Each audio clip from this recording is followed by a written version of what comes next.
আজ 19শে জ্যৈষ্ঠ আমার লোকনাথ বাবা তিরোধান দিবস। এই দিনটাতে খুব কষ্ট হয়, কিন্তু তবুও কিন্তু আনন্দের সাথে আমরা পুজোটা করি বাবার। তো প্রত্যেক বছরের না এবছরও আমাদের বাড়িতে লোকনাথ বাবার পুজো উপলক্ষে ছোট্ট করে একটু আমার বাবা আয়োজন করেছে। কিছু মানুষ নিমন্ত্রিত আছেন, তারা আসবেন, সেই জন্য সকাল সকাল কিন্তু রাঁধুনি চলে এসছে আর আমাদের কাকিমারা কিন্তু হেল্প করতে বসে পড়েছে। গ্রামের বাড়িতে একটা জিনিস খুব ভালো লাগে, আর তার থেকে বড় কথা হচ্ছে আমরা জয়েন্ট ফ্যামিলি। আমাদের কারোর ঘরে কোনো অনুষ্ঠান হলে আমরা কিন্তু প্রত্যেককে হেল্প করতে চলে যাই। নিজেরা নিজেদের কাজ করে নেওয়াটা বেশি ভালো আমার তো তাই মনে হয়। তো সবাইকে হেল্প করতে চলে আসে। এখানে আমাদের কাকিমারা, আমি সবাই কিন্তু আমাদের রাঁধুনিকে একটু হেল্প করে দিচ্ছিলাম। তো এখানে ভাত বসিয়ে দিয়েছেন উনি, যেহেতু 200 মানুষের আয়োজন করা হয়েছে, 200 লোক খাওয়া দাওয়া করবে, তো যার জন্য একটু সকালই রান্নাটা বসানো হয়েছে। এখানে আম কাটা হয়ে গেছে, এদিকে যা যা সবজি আর কি, গাজর, বিনস সমস্ত কিছুই কিন্তু আমরা কেটে কুটে দিয়েছি। উনি এখানে বসিয়ে দিয়েছেন ভাত, উনি নিজের মতো করে সমস্ত কিছু গুছিয়ে নিচ্ছেন। তো হঠাৎ করে রান্নার এদিকে থাকতে দেখছি মিষ্টু দাদা চলে গেছে আম পাড়তে। তো আমটা পাড়া হয়ে গেছিলো, আমি একটু পরে গেছিলাম। মিষ্টু আমটা নিয়ে আসছে আর বলছে এই আমটা দিয়ে কিন্তু চাটনি করতে হবে। তো ওই যে ছুটে যাচ্ছে, বলছে এই আমটা না, ওই আমটা দিয়ে চাটনি করবে। প্রথমে আমটা কাউকে দিতেই চাইছিল না, তো তারপরে ছুটে গেছে, কাউকে আমটা দেবে না, অবশেষে আমার বাবাকে আমটা কিন্তু দিয়েছে। দেওয়ার পর এখন তো ওনার খুব বায়না, উনি নাকি এখন যাবে আম পাড়তে, কিন্তু গাছে আর একটাও আম ছিল না, সব আম আসলে পেকে গেছে, পড়ে যাচ্ছে। তো একটাই আম ছিল, সেটা বাবা ওকে নিয়ে গিয়ে পেড়ে দিয়েছে। তো উনি যাচ্ছে এখন কাঁঠাল পাড়তে। আমাদের গাছে প্রচুর আম আর কাঁঠাল হয়, গ্রামের বাড়িতে কিন্তু প্রচুর আম, কাঁঠাল আর লিচু হয়, যেটা দেখতে খাবার থেকেও আমার বেশি ভালো।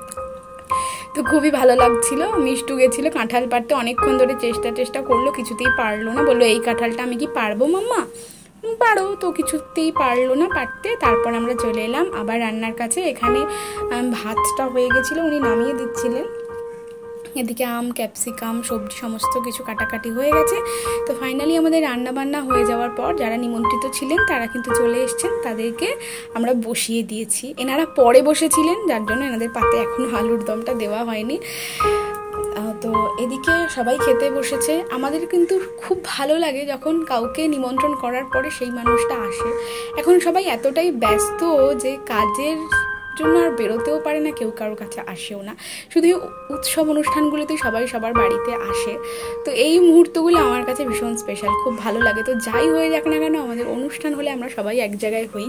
তো এখানে আমার মেয়েকে আমার দিদি কিন্তু খাইয়ে দিচ্ছিল, আর ওদিকে বসে আছে আমার জামাইবাবু, আর ওদিকে তো আমার হাজব্যান্ড বসে আছে, আর এদিকে বসেছিলেন আরেক দিদি। তো পাশাপাশি সবাই মিলে বসেছে। আমার মেয়ে তো কিছুতেই খাবে না, ও সবার সঙ্গে বসে খাবে, ও সবাইকে নিয়ে খেতে কিন্তু খুব ভালোবাসে। সবাইকে খাওয়ানোর পর অবশেষে আমি আর আমার দিদি কিন্তু বসে পড়েছি। নিজের বাড়ির কাজ সবাই মিলে একটু একসাথে করলে কিন্তু ভালো লাগে। তো সবাইকে খাওয়ানোর পর তারপর আমরা বসে পড়েছি। আমার পাতে পড়ে গেছে ফ্রাইড রাইস, আর তারপর পড়ে গেছে আলুর দম। ঠাকুরের প্রসাদ কেমন হয়েছে এটা বলাটা খুব অন্যায়, খুব ভালো হয়েছিল, খুব স্বাদ হয়েছিল। ভগবানের প্রসাদ সবসময় আমার খুব ভালো লাগে খেতে। তো এদিকে আমার দিদি খাচ্ছে, আর ওদিকে আমার জামাইবাবু বসে আছে, আর এদিকে আমিও এখন খাই। সত্যি খুব ভালো হয়েছিল। এত মানুষ এসছে আর আমরা খুব যত্ন করে ভালোবেসে সবাইকে খাইয়েছি। সত্যি খুব ভালো লেগেছে, সবার সাথে দেখা হয়েছে। তো তোমাদের এই ভিডিওটা কেমন লাগলো জানিও, আশা করি ভালো লাগবে। আর এদিকে খাওয়ার পর ফ্রাইড রাইস আর আলুর দম খাওয়ার পর আমার পাতে পড়ে গেল চাটনি, পাঁপড় আর রসগোল্লা। তো আজকের মিনি ব্লগটা এই পর্যন্তই। পরের দিন দেখা হবে আরও একটা নতুন ব্লগের সঙ্গে।